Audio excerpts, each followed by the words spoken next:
Rhapsody of Realities, Saturday 24th October 2020। शनिवार का 24 अक्टूबर 2020। Rhapsody of Realities pastor Chris Oyakhilome के द्वारा आज जो संदेश मिला है वह टॉपिक इंग्लिश में इस प्रकार से है, have the rapture in focus. हमने जो प्रभु यीशु मसीह के आगमन में जीवित उठा लिया जाना है उसी के ध्यान में बने रहना है, यह विषय है आज का। तो यह विषय पहला यूहन्ना 2:28 से लिया गया है। And now little children abide in him that when he shall appear we may have confidence and not be ashamed before him at his coming. पहला यूहन्ना 2 उसका 28 इस प्रकार से कहता है, अतः हे बालकों उसमें बने रहो कि जब वह प्रकट हो तो हमें हियाव हो और हम उसके आने पर उसके सामने लज्जित ना हो। The rapture of the church is closer than ever। Kalsia का जो उठा लिया जाना है वह बहुत ही नज़दीक समय आ चुका है। उससे पहले जो पहले था उस समय से भी ज़्यादा नज़दीक पहुंच चुका है। We are in the closing moments of or final times of the signs before the Lord's appearing। हम जो है वह पल ख़त्म होने के समय में पहुँचे हैं, या फिर ऐसा कह सकते हैं कि हम आखिरी समय के चिन्ह जो है जो प्रभु के आने के पहले होते हैं उसमें हम पहुँच चुके हैं। It's important that you are ready for him. ये ज़रूरी है कि आपने तैयार रहना है उसके लिए। 1 Thessalonians 4 16 and 17 verse says, the dead in Christ shall rise first, and those who are alive and remain shall be caught up together with them to meet the Lord in the air। पहला थिस्सलुनीयों 4:16 और 17 ऐसा कहता है, क्योंकि प्रभु आप ही स्वर्ग से उतरेगा, उस समय ललकार और प्रधान दूत का शब्द सुनाई देगा और परमेश्वर की तुरही फूंकी जाएगी, और जो मसीह में मरे हैं वे पहले जी उठेंगे। तब हम जो जीवित और बचे रहेंगे उनके साथ बादलों पर उठा लिए जाएंगे कि हवा में प्रभु से मिले, और इस रीति से हम सदा प्रभु के साथ रहेंगे। The question is, are you in Christ? सवाल यह है, क्या आप मसीह में हैं? If you are, then you are one of the many the Lord is coming to receive unto himself। अगर आप मसीह में हो तो आप उनमें से एक हो जिसको प्रभु लेने के लिए आ रहा है उसके लिए। If however you are not, you have to give your heart to Christ right away by confessing his lordship over your life।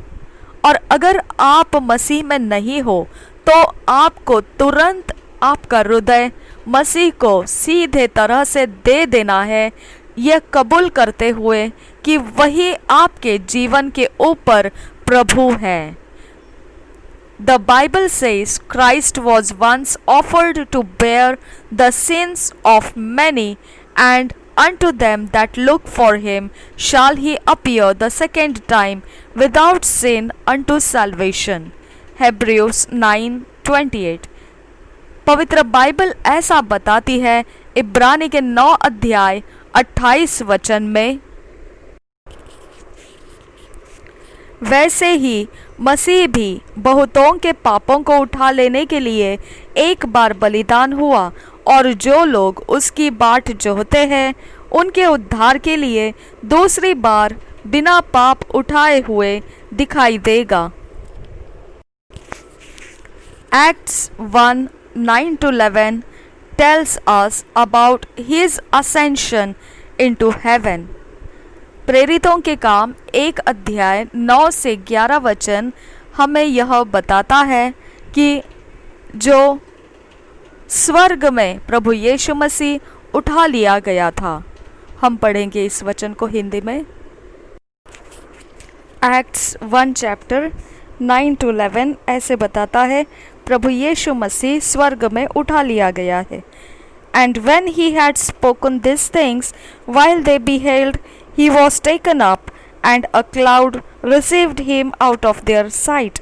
And while they looked steadfastly toward heaven, as he went up, behold, two men stood by them in white apparel, which also said, Ye man of Galilee, why stand ye gazing up into heaven? This same Jesus, which is taken up from you into heaven, shall so come in like manner as ye have seen him go into heaven.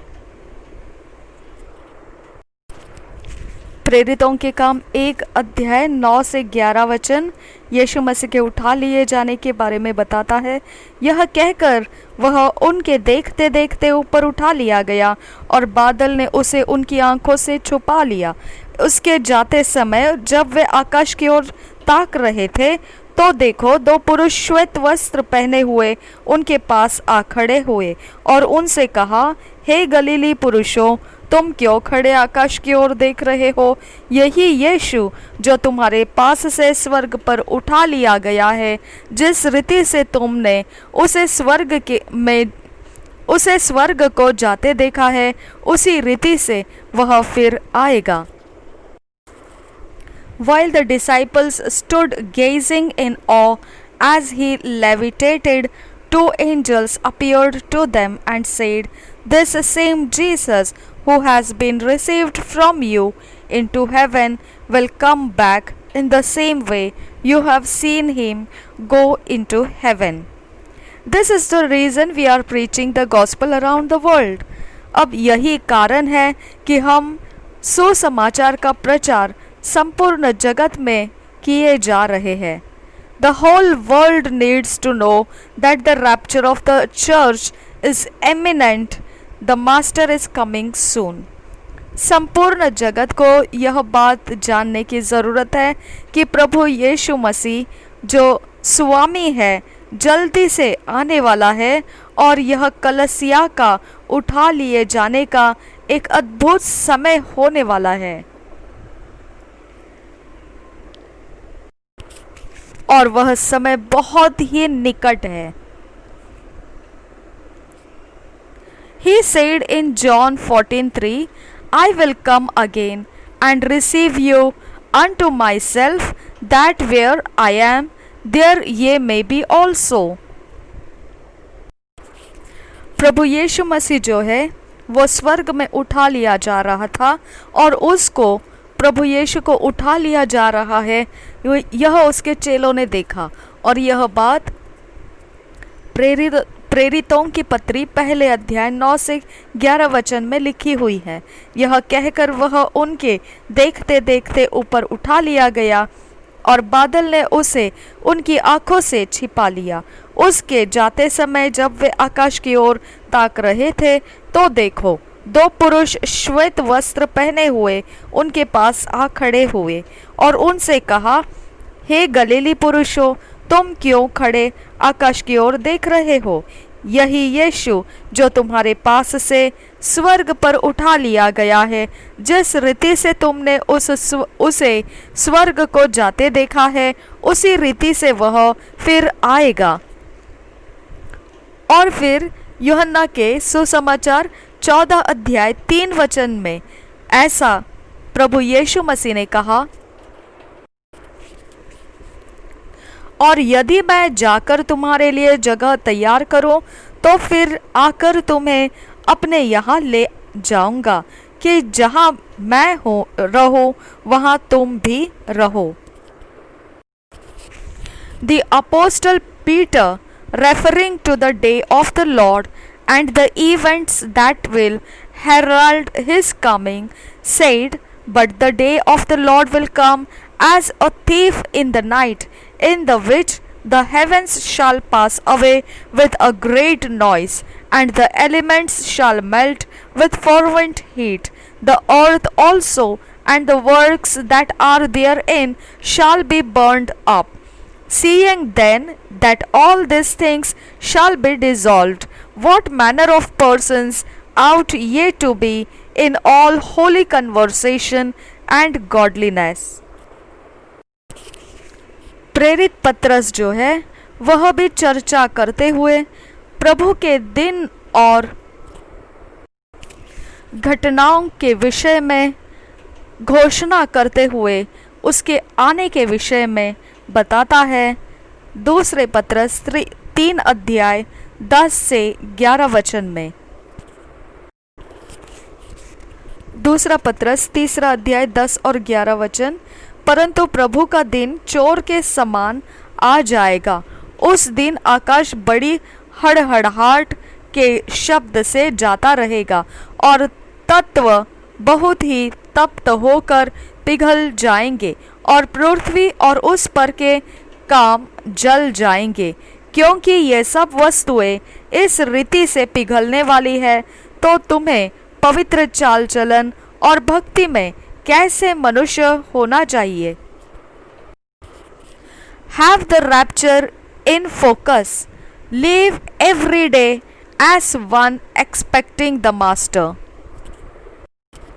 तो इस प्रकार से दूसरे पत्रस 3 अध्याय 10 और 11 वचन में प्रेरित पौलुस जो इस वृत्तांत के विषय में बताता है प्रभु का दिन और उसका कैसा घटनाएं होने वाले हैं उसके आगमन में।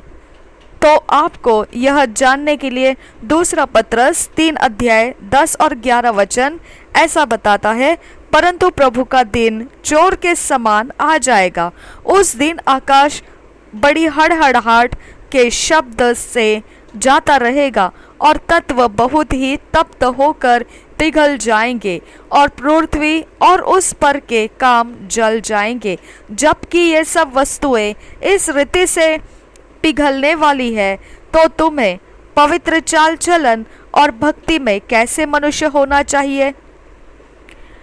Have the rapture in focus. यही कारण है कि प्रभु के आगमन को और हमें उठा लिए जाने को हमने पूर्ण केंद्रित होकर रहना है, वही हमारे ध्यान में रहना है। Live every day as one expecting the master. हर एक दिन ऐसा जिए जैसा स्वामी जीता है, उसी के केंद्र में, उसी के ध्यान में, जो उसका स्वामी आने वाला है। Carry that consciousness in your heart at all times. यही आपके होश में लिए हुए, हृदय के अंदर लेते हुए आप हमेशा हर पल चलते रहिए। Walk in love. प्रेम में चलिए। Walk in righteousness. धार्मिकता में चलिए। And while you are getting yourself ready, help those around you to get ready as well by preaching and teaching them God's word। और जब आप अपने आप को तैयार किए जा रहे हो, उसी तरह से अपने इर्द गिर्द आप दूसरों की भी सहायता करें तैयार होने में, ताकि वह भी प्रभु के आगमन में तैयार हो जाए। उनको प्रचार कीजिए और उनको सिखाइए परमेश्वर के वचनों को। प्रेयर। हम प्रार्थना करेंगे। हम इंग्लिश और हिंदी दोनों भाषाओं में करेंगे। जो इंग्लिश में करना चाहेगा वो मेरे पीछे इंग्लिश में प्रार्थना करना है। जो हिंदी में करना चाहेगा वह मेरे पीछे हिंदी में प्रार्थना को बोलते हुए करना है। ऊंची आवाज़ में बोलते हुए हमने इस प्रार्थना को समझते हुए करना है। I am awake and alert in the Spirit, fervent in good works, being propelled by the Master's love, His word, and my expectation of His soon return. I am fully convinced that the gospel is God's saving power to everyone who believes. I am resolute in my pursuit for the souls of men. Today, as this glorious gospel is preached around the world, many are snatched out of the kingdom of darkness into the glorious liberty of the sons of God. In Jesus' name, Amen.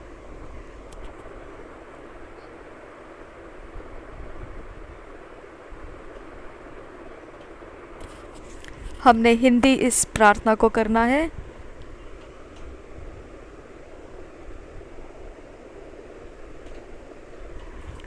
मैं जागृत हूँ और आत्मा में सतर्क हूँ। निरंतर अच्छे काम करते हुए और आग्रह से स्वामी के प्रेम में, उसके वचन में और मेरी अपेक्षा में जो बहुत जल्द उसका आना तय है, मैं इन बातों में जागृत और सतर्क हूँ। आत्मा में मैं पूर्ण रूप से निसंदेह सुसमाचार के ऊपर अपना भरोसा रखता हूँ कि परमेश्वर उद्धार करने वाली सामर्थ है उनके लिए जो भी उस पर विश्वास करेगा।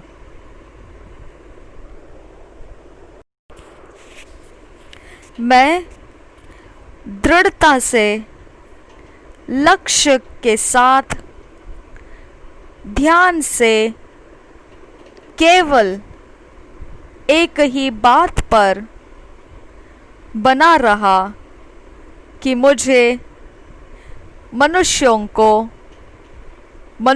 के आत्मा को बचाना है।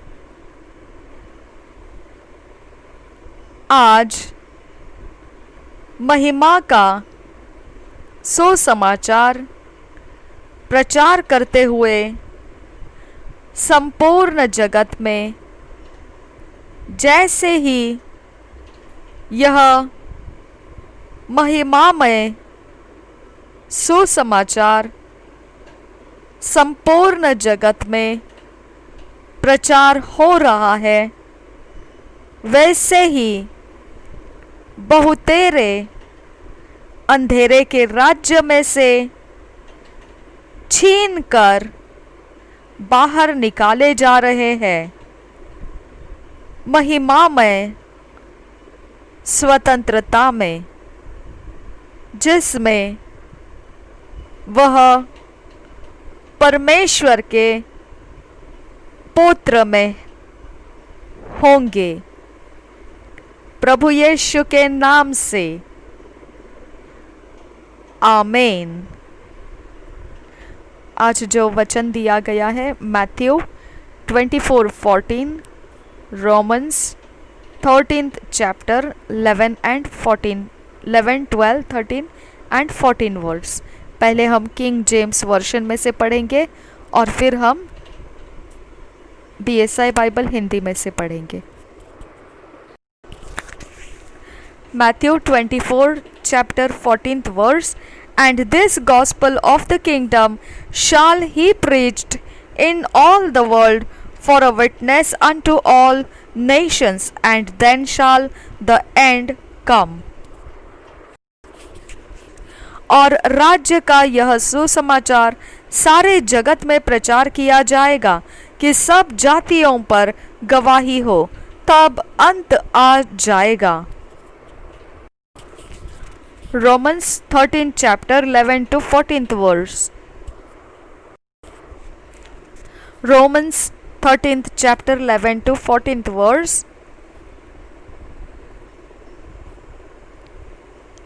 and that knowing the time, that now it is high time to awake out of sleep, for now is our salvation nearer than when we believed. The night is far spent, the day is at hand. Let us therefore cast off the works of darkness, and let us put on the armor of light. Let us walk honestly as in the day, not in rioting and drunkenness, not in chambering and wantonness, not in strife and envying, but put ye on the Lord Jesus Christ, and make not provision for the flesh to fulfill the lusts thereof। Romeo 13 अध्याय 11 वचन से 14 वचन, समय को पहचान कर ऐसा ही करो, इसलिए कि अब तुम्हारे लिए नींद से जाग उठने की घड़ी आ पहुंची है, क्योंकि जिस समय हमने विश्वास किया था उस समय के विचार से अब हमारा उद्धार निकट है।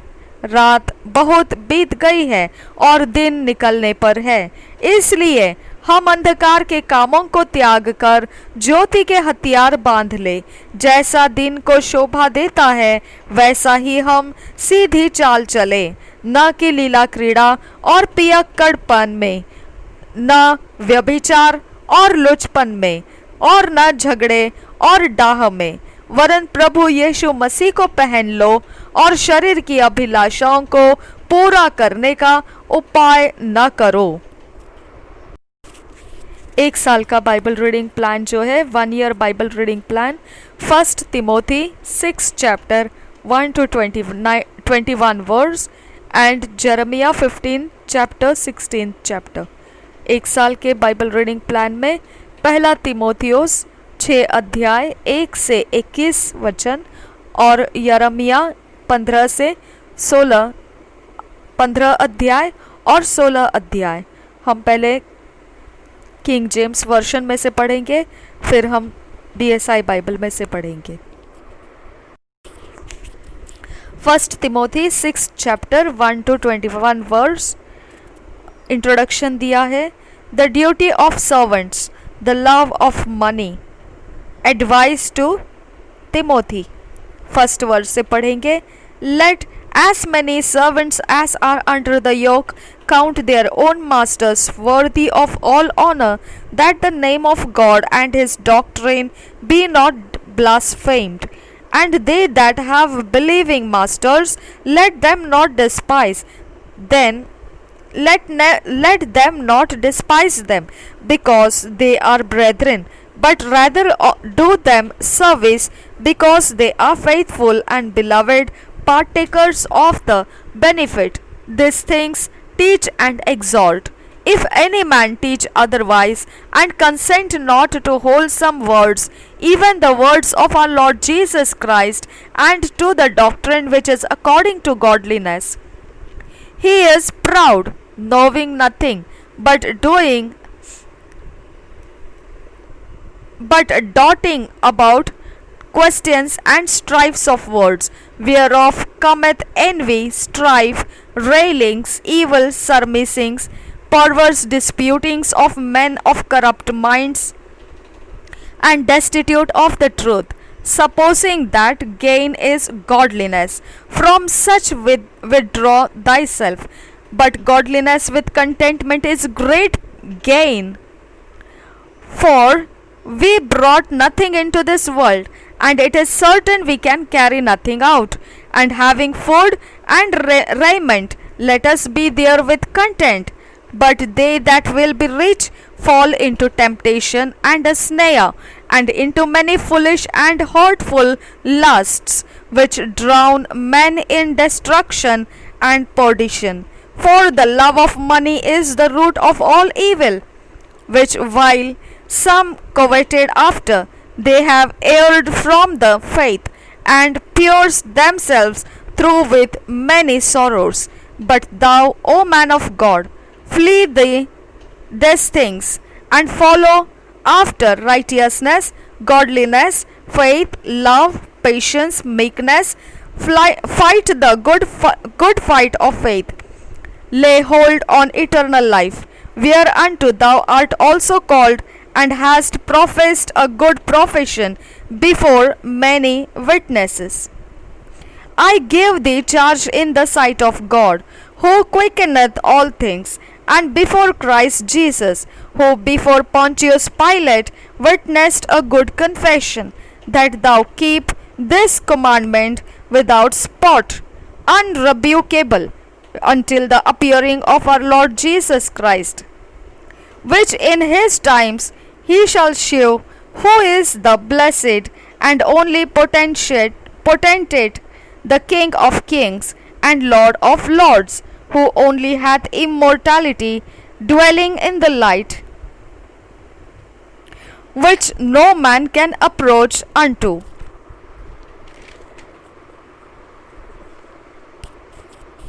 Whom no man hath seen, nor can see, to whom be honor and power everlasting. Amen.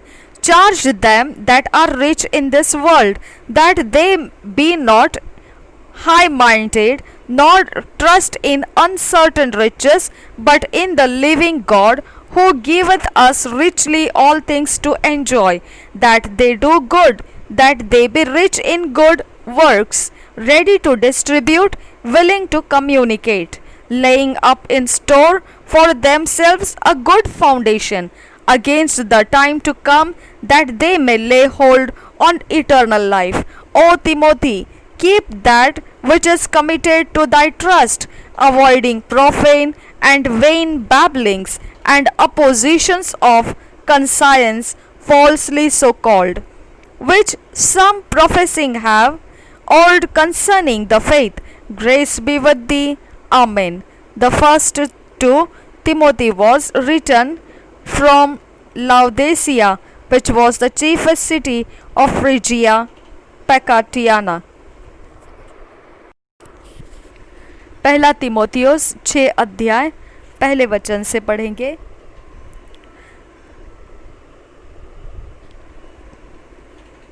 एक से 21 वचन है, पूरे हम पढ़ेंगे। जितने दासता के जुए के नीचे हैं, वे अपने अपने स्वामी को बड़े आदर के योग्य जाने, ताकि परमेश्वर के नाम और उपदेश की निंदा न हो। जिनके स्वामी विश्वासी हैं, उन्हें वे भाई होने के कारण तुच्छ न जाने, वरन उनकी और भी सेवा करे, क्योंकि इससे लाभ उठाने वाले विश्वासी और प्रेमी है। इन बातों का उपदेश किया कर और समझाता रहे। झूठी शिक्षा और धन का लोभ यदि कोई और ही प्रकार का उपदेश देता है और खरी बातों को अर्थात हमारे प्रभु यीशु मसीह की बातों को और उस उपदेश को नहीं मानता जो भक्ति के अनुसार है, तो वह अभिमानी हो गया और कुछ नहीं जानता, वरन उसे विवाद और शब्दों पर तर्क करने का रोग है, जिससे डाह और झगड़े और निंदा की बातें और बुरे बुरे संदेह और उन मनुष्यों में व्यर्थ रगड़े झगड़े उत्पन्न होते हैं।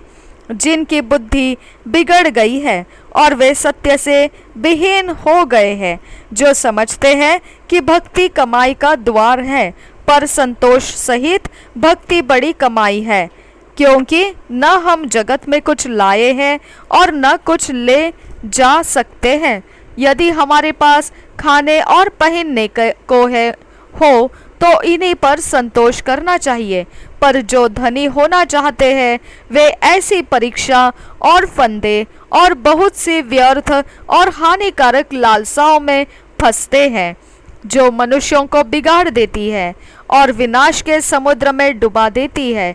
क्योंकि रुपये का लोभ सब प्रकार की बुराइयों की जड़ है, जिसे प्राप्त करने का प्रयत्न करते हुए बहुतों ने विश्वास से भटककर अपने आप को नाना प्रकार के दुखों से छलनी बना लिया है। तिमोथियोस को व्यक्तिगत निर्देश 11 वचन से आगे।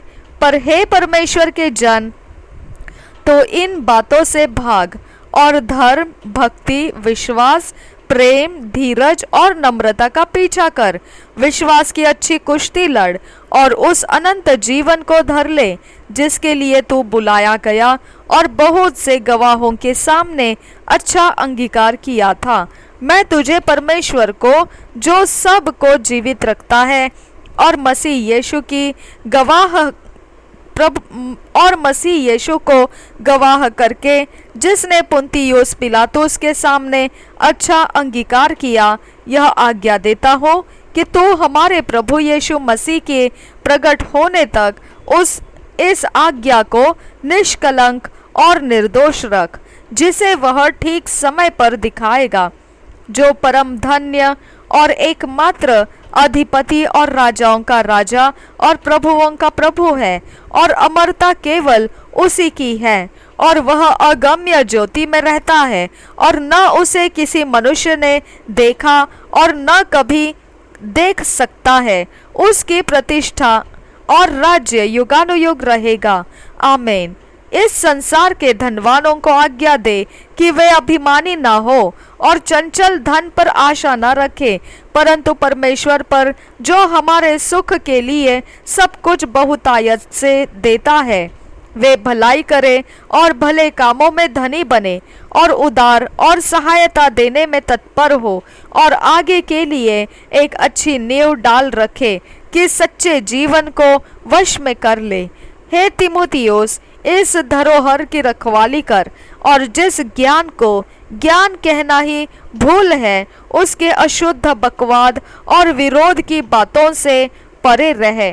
कितने इस ज्ञान का अंगीकार करके विश्वास से भटक गए हैं। तुम पर अनुग्रह होता रहे। जरमिया 15th chapter।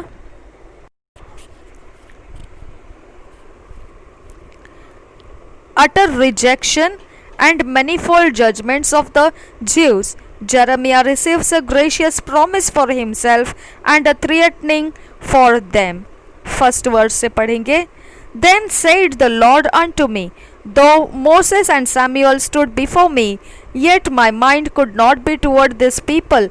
Cast them out of my sight, and let them go forth. And it shall come to pass, if they say unto thee, whither shall we go forth? Then thou shalt tell them, Thus saith the Lord, such as are for death, to death, and such as are for the sword, to the sword, and such as for the famine, to the famine, and such as are for the captivity, to the captivity.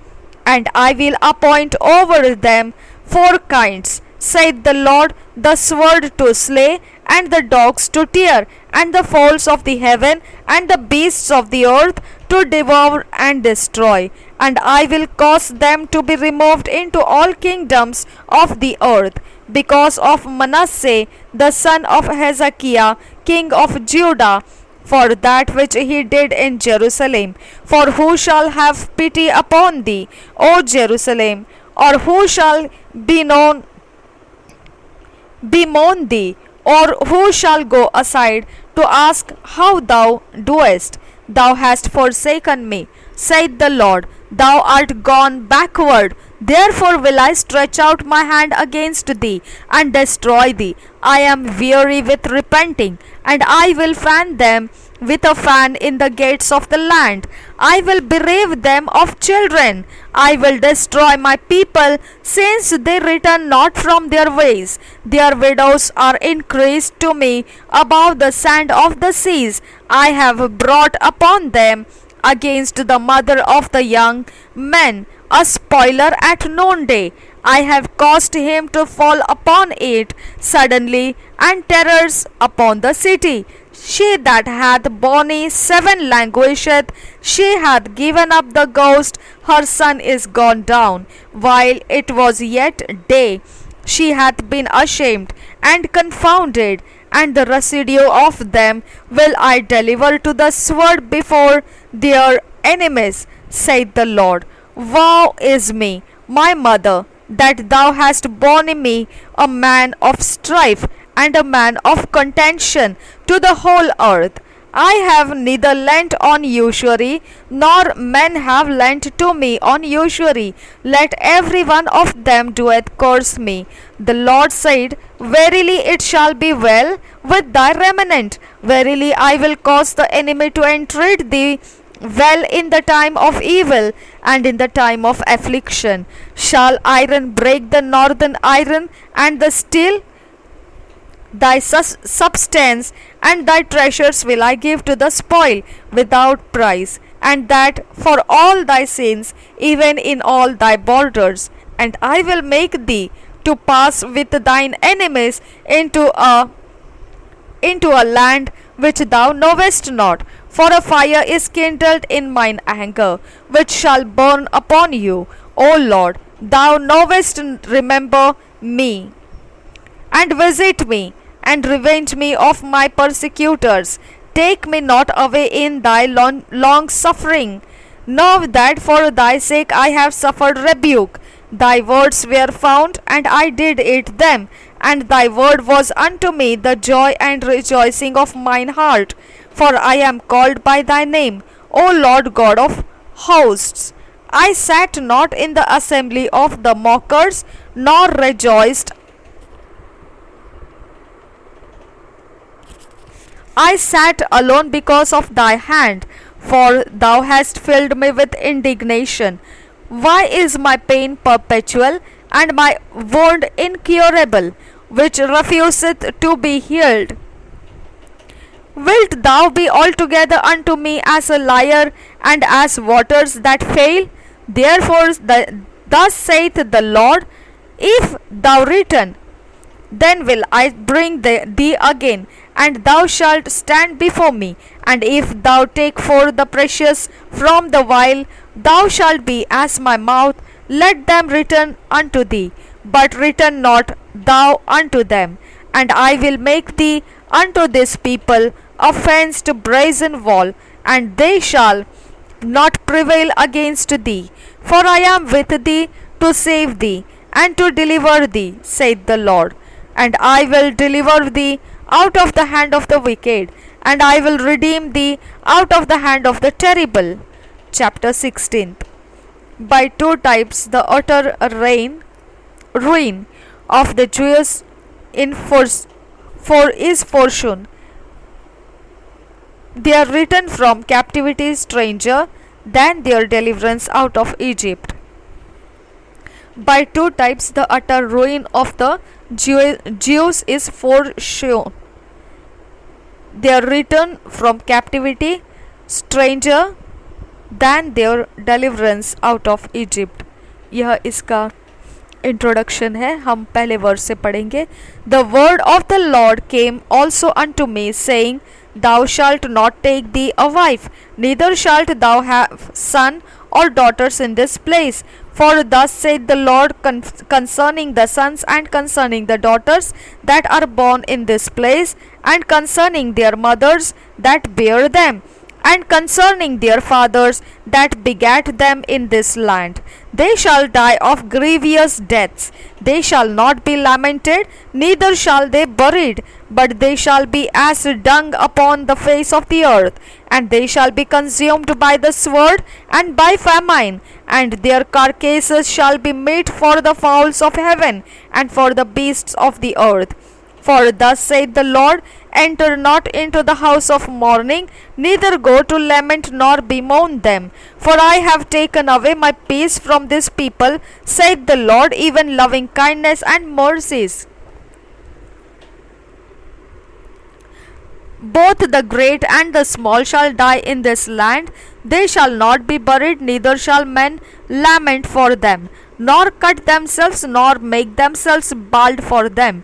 Neither shall men tear themselves for them in mourning, to comfort them for the dead. Neither shall men give them the cup of consolation to drink for their father or for their mother. Thou shalt not also go into the house of feasting to sit with them to eat and to drink. For thus saith the Lord of hosts, the God of Israel, behold, I will cause to cease out of this place in your eyes, and in your days the voice of mirth, and the voice of gladness, the voice of the bridegroom, and the voice of the bride. And it shall come to pass, when thou shalt shew this people all these words, and they shall say unto thee, wherefore hath the Lord pronounced all this great evil against us? Or what is our iniquity? Or what is our sin that we have committed against the Lord our God? Then shalt thou say unto them, because your fathers have forsaken me, saith the Lord, and have walked after the other gods, and have served them, and have worshipped them, and have forsaken me, and have not kept my law. And ye have done worse than your fathers. For behold, ye walk every one after the imagination of his evil heart, that they may not hearken unto me. Therefore will I cast you out of this land into a land that ye know not, neither ye nor your fathers, and there shall ye serve other gods day and night, where I will not shew you favor. Therefore, behold, the days come, saith the Lord, that it shall no more be said, the Lord liveth, that brought up the children of Israel out of the land of Egypt. But the Lord liveth, that brought up the children of Israel from the land of the north, and from all the lands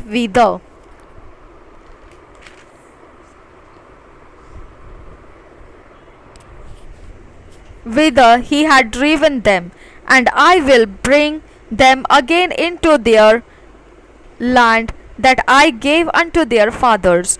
Behold, I will send for many fishers, saith the Lord, and they shall fish them. And after will I send for many hunters, and they shall hunt them from every mountain, and from every hill, and out of the holes of the rocks. For mine eyes are upon all their ways, they are not hid from my face, neither is their iniquity hid from mine eyes. And first I will recompense their iniquity and their sin double, because they have defiled my land, they have filled mine inheritance with the carcasses of their detestable and abominable things. O Lord, my strength and my fortress and my refuge in the day of affliction, the Gentiles shall come unto thee from the ends of the earth, and shall say, surely our fathers have inherited lies, vanity, and things wherein there is no profit. Shall a man make gods unto himself, and they are no gods? Shall a man make gods unto himself, and they are no gods?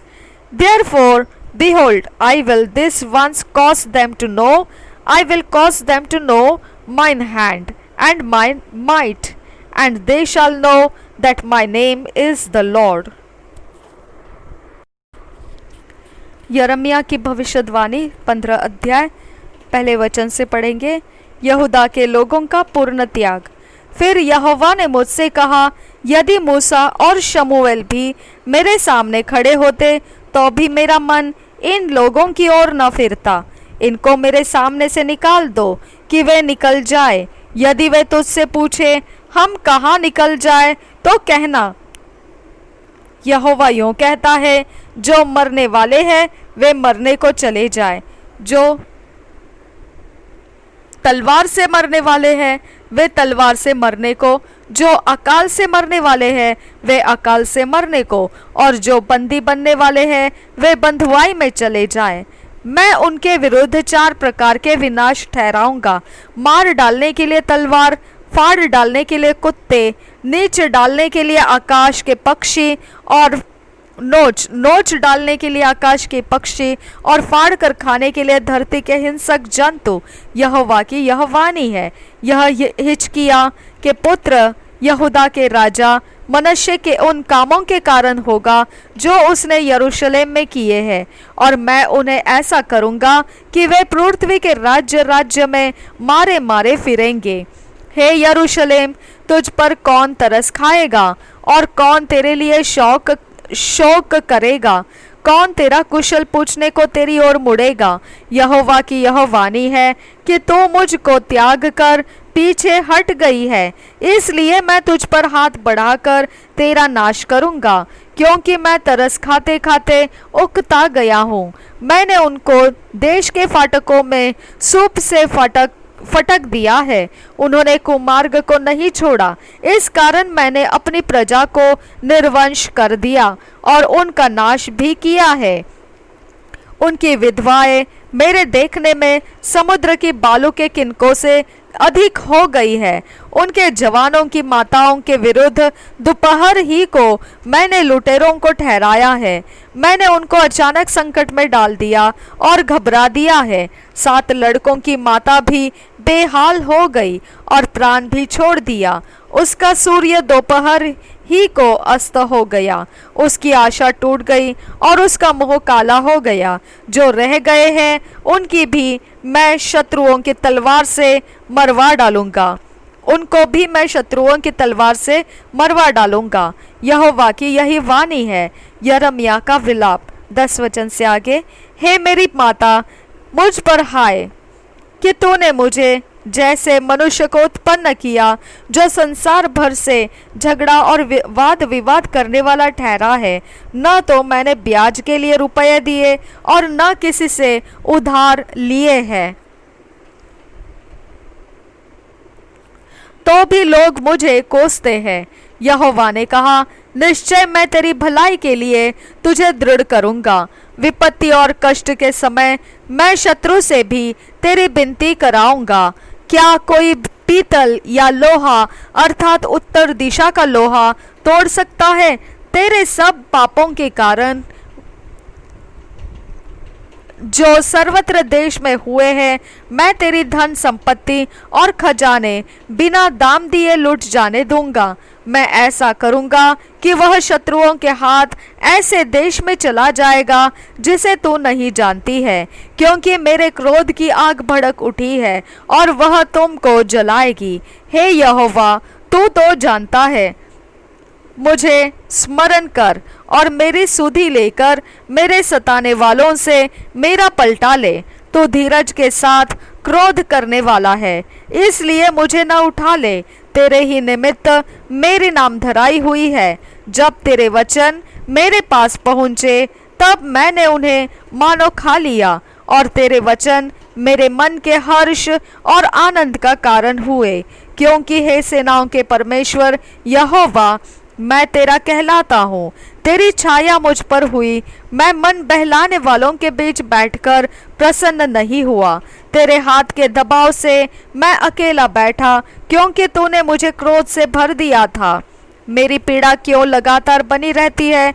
मेरी चोट की क्यों कोई औषधि नहीं है?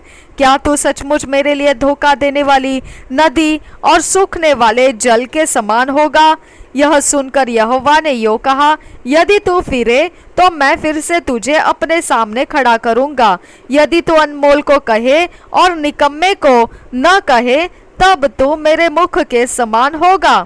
वे लोग तेरी ओर फिरेंगे परंतु तू उनकी ओर न फिरना। मैं तुझको उन लोगों के सामने पीतल की दृढ़ शहरपनाह बनाऊंगा। वे तुझसे लड़ेंगे परंतु तुझ पर प्रबल न होंगे, क्योंकि मैं तुझे बचाने और तेरा उद्धार करने के लिए तेरे साथ हूँ। यहोवा की यह वाणी है, मैं तुझे दुष्ट लोगों के हाथ से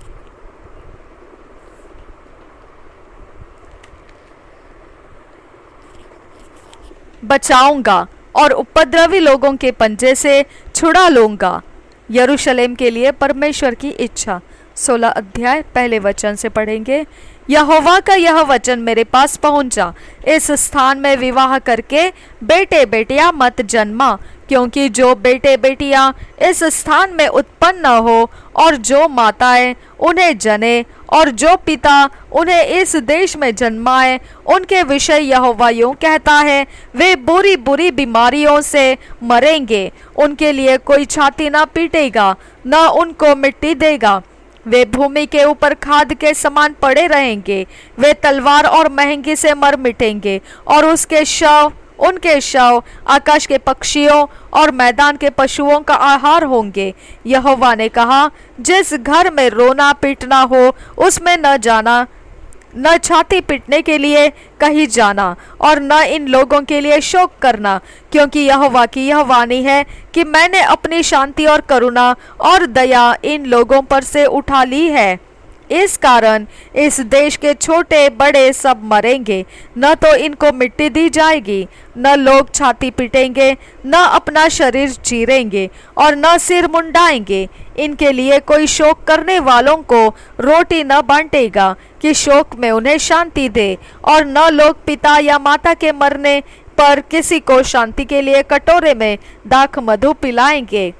तू भोज के घर में इनके साथ खाने पीने के लिए न जाना, क्योंकि सेनाओं का यहोवा इस्राएल का परमेश्वर यो कहता है, देख, तुम लोगों के देखते और तुम्हारे ही दिनों में मैं ऐसा करूंगा कि इस स्थान में न तो हर्ष और न आनंद का शब्द सुनाई पड़ेगा, न दूल्हे और न दुल्हन का शब्द, जब तू इन लोगों से ये सब बातें कहे और वे तुझसे पूछे, यहोवा ने हमारे ऊपर यह सारी बड़ी विपत्ति डालने के लिए क्यों कहा है? हमारा अधर्म क्या है और हमने अपने परमेश्वर यहोवा के विरुद्ध कौन सा पाप किया है? तो तू इन लोगों से कहना, यहोवा की यह वाणी है, क्योंकि तुम्हारे पुरखा मुझे त्याग कर दूसरे देवताओं के पीछे चले और उनकी उपासना करके उनको दंडवत की और मुझको त्याग दिया और मेरी व्यवस्था का पालन नहीं किया, और जितनी बुराई तुम्हारे पुरखाओं ने की थी उससे भी अधिक तुम करते हो, क्योंकि तुम अपने बुरे मन के हट पर चलते हो और मेरी नहीं सुनते। इस कारण मैं तुमको इस देश से उखाड़कर ऐसे देश में फेंक दूंगा जिसको न तो तुम जानते हो और न तुम्हारे पुरखा जानते थे, और वहां तुम रात दिन दूसरे देवताओं की उपासना करते रहोगे, क्योंकि वहां मैं तुम पर कुछ अनुग्रह न करूंगा। बंधुआई से वापसी। फिर यहोवा 14 वचन से आगे, फिर यहोवा की यह वाणी हुई, देखो, ऐसे दिन आने वाले हैं जिनमें फिर यह न कहा जाएगा, यहोवा जो इसराइलियों का मिस्र देश से छुड़ा ले आया उसके जीवन की सौगंध, वरन यह कहा जाएगा, यहोवा जो इसराइलियों को उत्तर के देश से और उन सब देशों से जहां उसने उनको बंधुआ कर दिया था छुड़ा ले आया, उसके जीवन की सौगंध, क्योंकि मैं उनको उनके निज देश में जो मैंने उनके पूर्वजों को दिया था लौटा ले आऊंगा। आने वाला दंड। 16 वचन से आगे, देखो, यहोवा की यह वाणी है, मैं बहुत से मछुओं को बुलवा भेजूंगा कि वे इन लोगों को पकड़ ले, और फिर मैं बहुत से बहेलियों को बुलवा भेजूंगा कि वे इनका अहेर करके सब पहाड़ों और पहाड़ियों पर से और चट्टानों की दरारों में से निकाले, क्योंकि उनका पूरा चाल चलन मेरी आंखों के सामने प्रकट है, वह मेरी दृष्टि से छुपा नहीं है, न उनका अधर्म मेरी आंखों से गुप्त है। इसलिए मैं उनके अधर्म और पाप का दूना दंड दूंगा, क्योंकि उन्होंने मेरे देश को अपनी घृणित वस्तुओं की लोथों से अशुद्ध किया और मेरे निज भाग को अपनी अशुद्धता से भर दिया है। यिर्मयाह की प्रार्थना 19 वचन से आगे।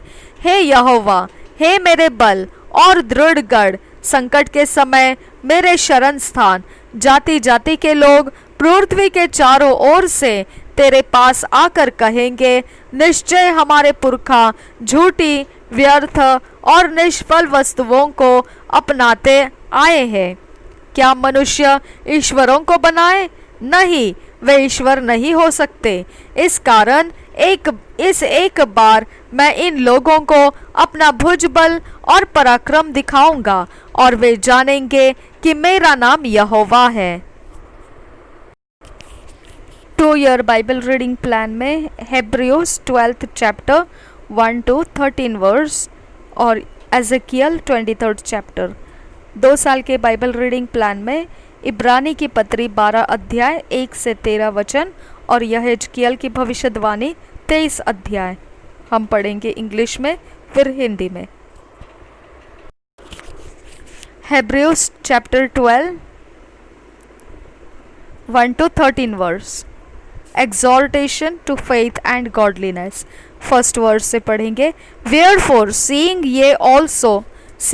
we also are compassed about with so great a cloud of witnesses, let us lay aside every weight and the sin which doeth so easily beset us, and let us run with patience the race that is set before us, looking unto Jesus, the author and finisher of our faith, who for the joy that was set before him endured the cross, despising the shame, and is set down at the right hand of the throne of God. For consider him that endured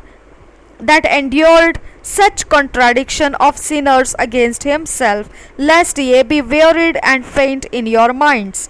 Ye have not yet resisted unto blood, striving against sin, and ye have forgotten the exhortation which speaketh unto you as unto children. My son, despise not thou the chastening of the Lord, nor faint when thou art rebuked of him. For whom the Lord loveth, he chasteneth, and scourgeth every son whom he receiveth. If ye endure chastening, God dealeth with you as with sons. For what son is he whom the Father chasteneth not? But if ye be without chastisement, whereof all are partakers, then are ye bastards and not sons. Furthermore, we have had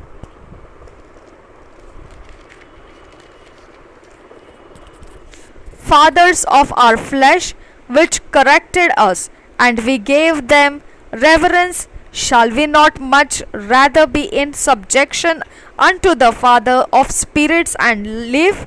For they verily for a few days chastened us after their own pleasure, but he for our profit, that we might be partakers of his holiness. Now no chastening for the present seemeth to be joyous, but grievous. Nevertheless afterward it yielded the peaceable fruit of righteousness unto them which are exercised thereby.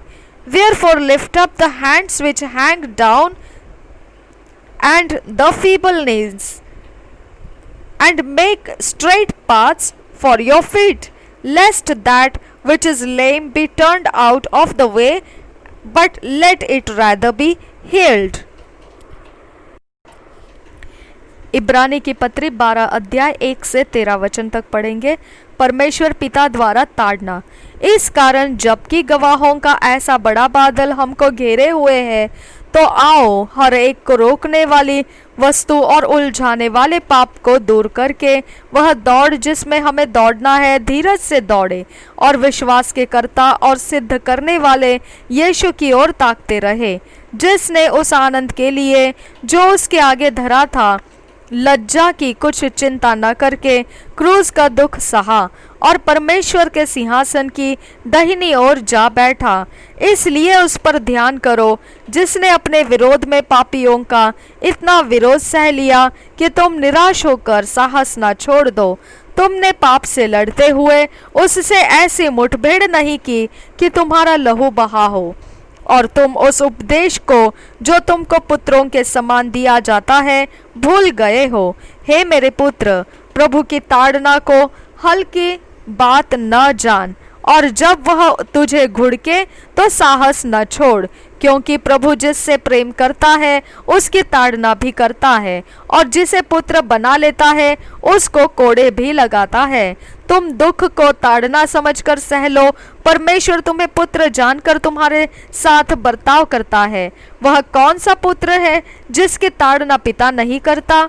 यदि वह ताड़ना जिसके भागी सब होते हैं तुम्हारी नहीं हुई तो तुम पुत्र नहीं पर व्यभिचार की संतान ठहरे। फिर जबकि हमारे शारीरिक पिता भी हमारी ताड़ना किया करते थे और हमने उनका आदर किया, तो क्या आत्माओं के पिता के और भी अधीन न रहे जिससे हम जीवित रहे? वे तो अपनी अपनी समझ के अनुसार थोड़े दिनों के लिए ताड़ना करते थे, पर वह तो हमारे लाभ के लिए करता है कि हम भी उसकी पवित्रता के भागी हो जाए। वर्तमान में हर प्रकार की ताड़ना आनंद की नहीं पर शोक ही की बात दिखाई पड़ती है, तो भी जो उसको सहते सहते पक्के हो गए हैं बाद में उन्हें चैन के साथ धर्म का प्रतिफल मिलता है। इसलिए ढीले हाथों और निर्बल घुटनों को सीधे करो और अपने पांवों के लिए सीधे मार्ग बनाओ कि लंगड़ा भटक न जाए पर भला चंगा हो जाए। Ezekiel 23rd chapter, Whoredom of Aholah and Aholibah। First verse से पढ़ेंगे। The word of the Lord came again unto me, saying, Son of man, there were two women, the daughters of one mother, and they committed whoredoms in Egypt. They committed whoredoms in their youth. There were their breasts pressed, and there they bruised the teats of their virginity, and the names of them were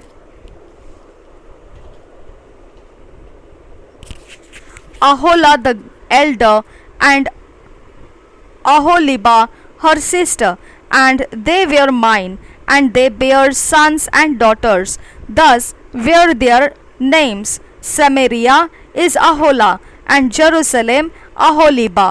And Aholah played the harlot when she was mine, and she doted on her lovers, on the Assyrians her neighbors, which were clothed with blue captains and rulers, all of them desirable young men, horsemen riding upon horses. Thus she committed her whoredoms with them, with all them that were the chosen men of Assyria, and with all on whom she doted, with all their idols she defiled herself, neither left she her whoredoms brought from Egypt, for in her youth they lay with her, and they bruised the breasts of her virginity, and poured their whoredom upon her. Wherefore I have delivered her into the hand of her lovers, into the hand of the Assyrians, upon whom she doted. This discovered her nakedness. They took her sons and her daughters, and slew her with the sword. And she became famous among women, for they had executed judgment upon her. And when her sister Aholibah saw this, she was more corrupt in her inordinate love than she, and in her whoredoms more than her sister in her whoredoms. She doted upon the Assyrians, her neighbors, captains and rulers clothed most gorgeously, horsemen riding upon horses, all of them desirable young men. Then I saw that she was defiled, that they took both one way, and that she increased her whoredoms. For when she saw men portrayed upon the wall, the images of the Chaldeans portrayed with vermilion, girded with girdles upon their loins, exceeding in dyed attire upon their heads, all of them princes to look to after the manner of the Babylonians of Chaldea, the land of of their nativity. And as soon as she saw them with her eyes, she doted upon them and sent messengers unto them unto Chaldea. And the Babylonians came to her into the bed of love, and they defiled her with their whoredom, and she was polluted with them, and her mind was alienated from them. So she discovered her whoredoms and discovered her nakedness. Then my mind was alienated from her, like as my mind was alienated from her sister. Yet she multiplied her whoredoms in calling to remembrance the days of her youth, wherein she had played the harlot in the land of Egypt. For she doted upon their paramours, whose flesh is as the flesh of asses, and whose issue is like the issue of horses. Thus thou callest to remembrance the lewdness of thy youth, in bruising thy teats by the Egyptians for the gaps of thy youth.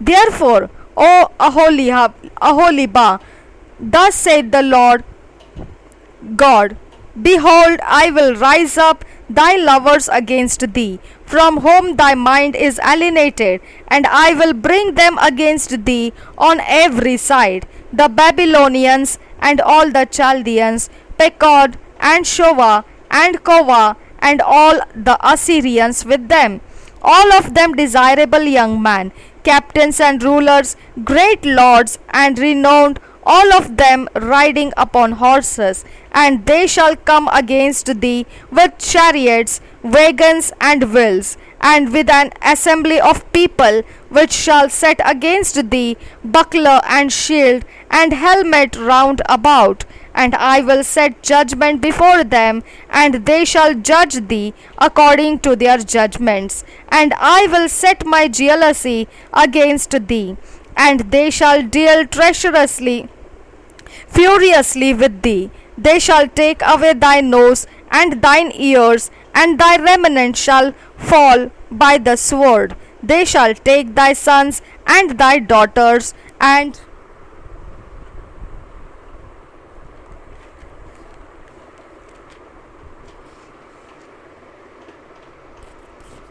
thy residue shall be devoured by the fire. They shall also strip thee out of thy clothes, and take away thy fair jewels. Thus will I make thy lewdness to cease from thee, and thy whoredom brought from the land of Egypt, so that thou shalt not lift up thine eyes unto them, nor remember Egypt any more. For thus saith the Lord God, behold, I will deliver thee into the hand of them whom thou hatest, into the hand of them from whom thy mind is alienated.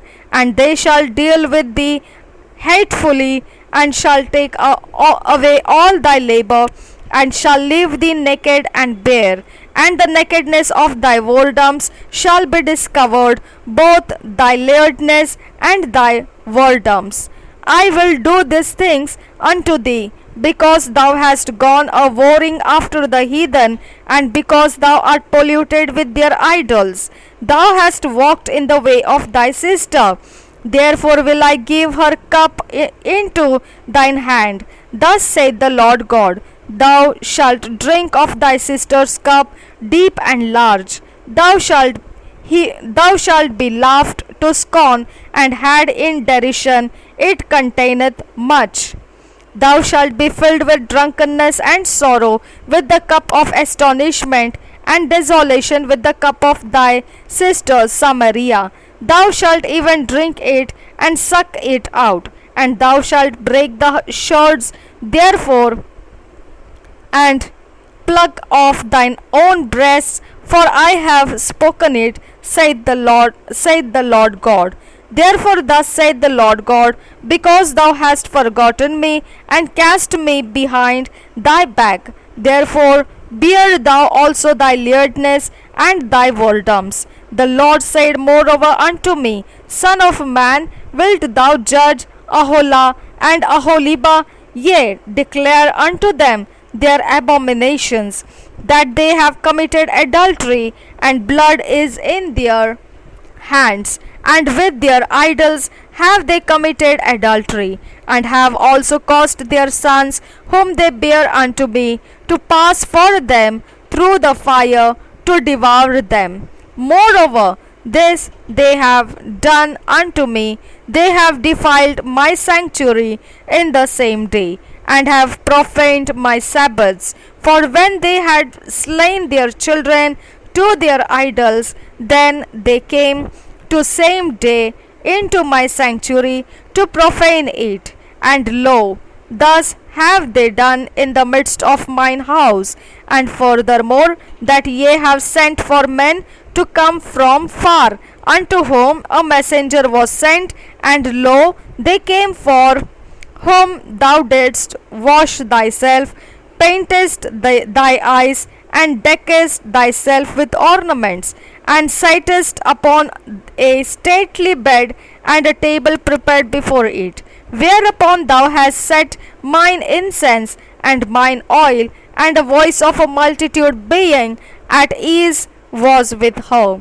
And with the men of the common salt were brought Sabaeans from the wilderness, which put bracelets upon their hands, and beautiful crowns upon their heads.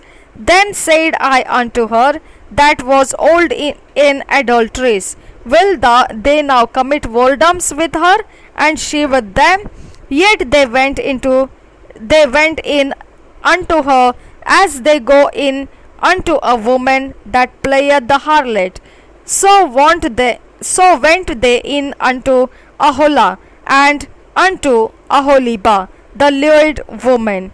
And the righteous men they shall judge them after the manner of adulteresses, and after the manner of women that shed blood, because they are adulterous, and blood is in their hands. For thus saith the Lord God, I will bring up a company upon them, and will give them to be removed and spoiled, and the company shall stone them with stones, and dispatch them with their swords. They shall slay their sons and their daughters, and burn up their houses with fire.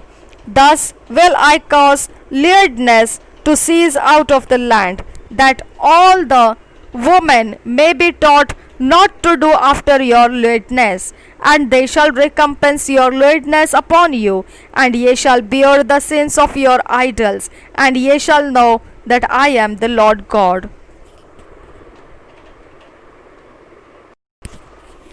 यह हिजकिय्याह की भविष्यवाणी 23 अध्याय पहले वचन से पढ़ेंगे। 2 व्यभिचारिणी बहिनें। यहोवा का यह वचन मेरे पास पहुंचा, हे मनुष्य के संतान, 2 स्त्रियां थी जो एक ही माँ की बेटी थी। वे अपने बचपन ही में वेश्या का काम मिस्र में करने लगी। उनकी छातियाँ कुंवारपन में पहले वही मिंजी गई, और उनका मर्दन भी हुआ। उन लड़कियों में से बड़ी का नाम ओहला और उसकी बहन का नाम ओहोलीबा था। वे मेरी ही गई, और उनके पुत्र पुत्रियां उत्पन्न हुई।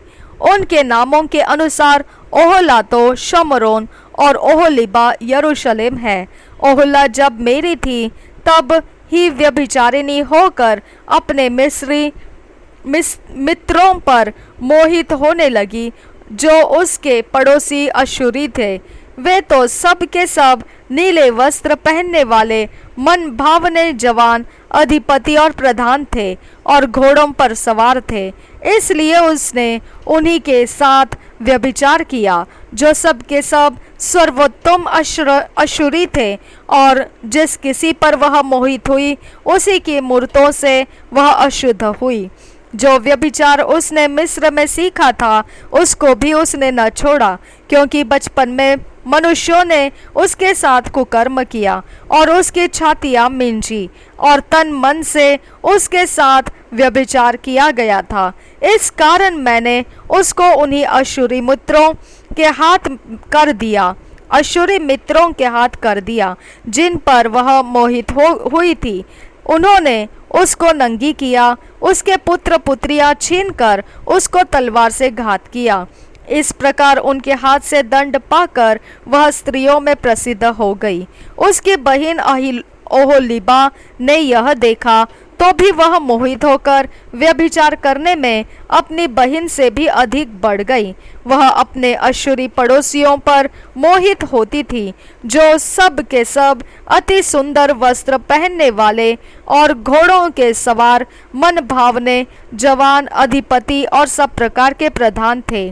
तब मैंने देखा कि वह भी अशुद्ध हो गई। उन दोनों बहनों की एक ही चाल थी, परंतु ओहोलीबा अधिक व्यभिचार करती गई। अतः जब उसने दीवार पर सिंदूर से खींचे हुए ऐसे कसदी पुरुषों के चित्र देखे, जो कटी में फेंटे बांधे हुए, सिर में छोर लटकती हुई, रंगीली पगड़ियां पहने हुए और सब के सब अपने कसदी जन्मभूमि अर्थात बेबीलोन को लोगों की रीति पर प्रधानों का रूप धरे हुए थे, तब उनको देखते ही वह उन पर मोहित हुई और उनके पास कसदियों के देश में दूत भेजे। इसलिए बेबीलोन के लोग उसके पास पलंग पर आए और उसके साथ व्यभिचार करके उसे अशुद्ध किया। और जब वह उनसे अशुद्ध हो गई तब उसका मन उनसे फिर गया। तो भी जब वह तन उघाड़ती और व्यभिचार करती गई, तब मेरा मन जैसे उसकी बहन से फिर गया था वैसे ही उससे भी फिर गया। इस पर भी वह मिस्र देश के अपने बचपन के दिन स्मरण करके, जब वह वेश्या का काम करती थी और अधिक व्यभिचार करती गई और ऐसे मित्रों पर मोहित हुई जिनका अंग गदहों का सा और वीर्य घोड़ों का सा था, तो इस प्रकार से अपने बचपन के उसी समय के महापाप का स्मरण कराती है जब मिस्री लोग तेरी छातियां मींजते थे। छोटी बहन को परमेश्वर का दंड। 22 वचन से आगे, इस कारण है ओहोलीबा, परमेश्वर यहोवा तुझसे यूं कहता है, देख मैं तेरे मित्रों को उभार कर जिनसे तेरा मन फिर गया चारों ओर से तेरे विरुद्ध ले आऊंगा, अर्थात बेबीलोन वासियों और सब कसदियों को और पकोद, शो और कोवा के लोगों को और उनके साथ सब अश्शूरियों को लाऊंगा, जो सबके सब घोड़ों के सवार, मन भावने जवान, अधिपति और कई प्रकार के प्रतिनिधि, प्रधान और नामी पुरुष है। वे लोग हथियार, रथ, छकड़े और देश देश के लोगों का दल लिए हुए तुझ पर चढ़ाई करेंगे और ढाल और फरी और टोप धारण किए हुए तेरे विरुद्ध चारों ओर पांति बांधेंगे। और मैं उन्हीं के हाथ न्याय का काम सौंपूंगा और वे अपने अपने नियम के अनुसार तेरा न्याय करेंगे। मैं तुझ पर जलूंगा जिससे वह जलजलाहट के साथ तुझसे बर्ताव करेंगे। वे तेरी नाक और कान काट लेंगे और तेरा जो भी बंधा बचा रहेगा वह तलवार से मारा जाएगा। वे तेरे पुत्र पुत्रियों को छीन ले जाएंगे।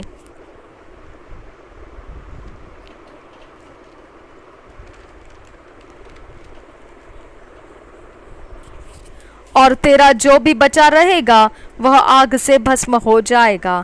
वे तेरे वस्त्र भी उतार कर तेरे सुंदर सुंदर गहने छीन ले जाएंगे।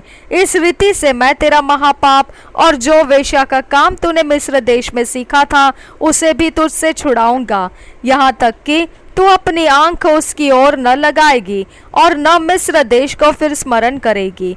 क्योंकि प्रभु यहोवा तुझसे यूं कहता है, देख मैं तुझे उनके हाथ सौंपूंगा जिनसे तू बैर रखती है और जिनसे तेरा मन फिर गया है, और वे तुझसे बैर के साथ बर्ताव करेंगे और तेरी सारी कमाई को उठा लेंगे और तुझे नंगा करके छोड़ देंगे। और तेरे तन के उघाड़े जाने से तेरा व्यभिचार और महापाप प्रकट हो जाएगा।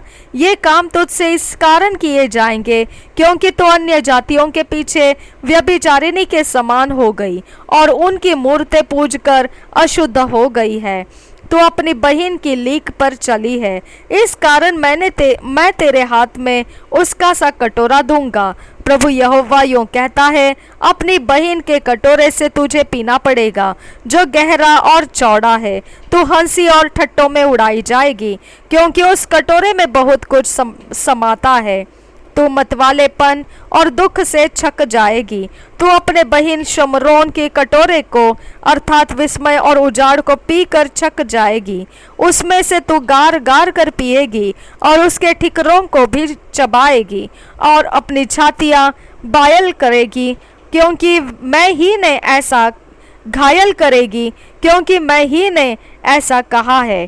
प्रभु यहोवा की यही वाणी है, तूने जो मुझे भुला दिया है और अपना मुंह मुझसे मोड़ लिया है, इसलिए तू आप ही अपने महापाप और व्यभिचार का भार उठा।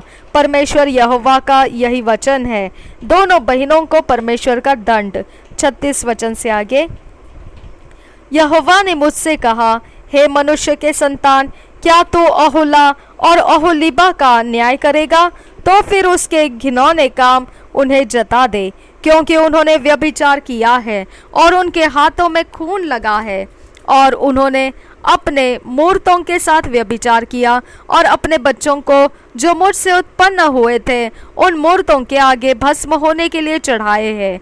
फिर उन्होंने मुझसे ऐसा बर्ताव भी किया कि उसी के साथ मेरे पवित्र स्थान को भी अशुद्ध किया और मेरे विश्राम दिन को अपवित्र किया है। वे अपने बच्चों को अपनी मूर्तों के सामने बलि चढ़ाकर उसी दिन मेरा पवित्र स्थान अपवित्र करने को उसमें घुसी। देख, उन्होंने इस भांति का काम मेरे भवन के भीतर किया है। उन्होंने दूर से पुरुषों को बुलवा भेजा और वे चले भी आए। उनके लिए तू नहा धो, आंखों में अंजन लगा, गहने पहनकर सुंदर पलंग पर बैठी रहे, और तेरे सामने एक मेज बिछी हुई थी जिस पर तूने मेरा धूप और मेरा तेल रखा था। तब उसके साथ निश्चिंत लोगों की भीड़ का कोलाहल सुनाई पड़ा, और उन साधारण लोगों के पास जंगल से बुलाए हुए पियक्कड़ लोग भी थे। उन्होंने उन दोनों बहनों के हाथों में चूड़ियां पहनाई और उनके सिरों पर शोभायमान मुकुट रखे। तब जो व्यभिचार करते करते बुढ़िया हो गई थी उसके विषय में बोल उठा, अब तो वे उसी के साथ व्यभिचार करेंगे, क्योंकि वे उसके पास ऐसे गए जैसे लोग वेश्या के पास जाते हैं। वैसे ही वे ओहोला और ओहोलीबा नामक महापापिनी स्त्रियों के पास गए। अतः धर्मी लोग व्यभिचारिणियों और हत्यारों के योग्य उसका न्याय करे, क्योंकि वे व्यभिचारिणी है और उनके हाथों में खून लगा है। इस कारण परमेश्वर यहोवा यो कहता है, मैं एक भीड़ से उन पर चढ़ाई कराकर उन्हें ऐसा करूंगा कि वे मारी मारी फिरेगी और लूटी जाएगी। उस भीड़ के लोग उन पर पथराव करके उन्हें अपनी तलवारों से काट डालेंगे। तब वे उनके पुत्र पुत्रियों को घात करके उनके घर भी आग लगाकर फूंक देंगे। इस प्रकार मैं महापाप को देश में से दूर करूंगा, और सब स्त्रियां शिक्षा पाकर तुम्हारा सब महापाप करने से बची रहेगी। तुम्हारा महापाप तुम्हारे ही सिर पड़ेगा, और तुम निश्चय अपनी मूर्तों की पूजा के पापों का भार उठाओगे, और तब तुम जान लोगे कि मैं परमेश्वर यहोवा हूँ। प्रभु यीशु हम सबके साथ बना रहे। आमेन, आमेन, आमेन।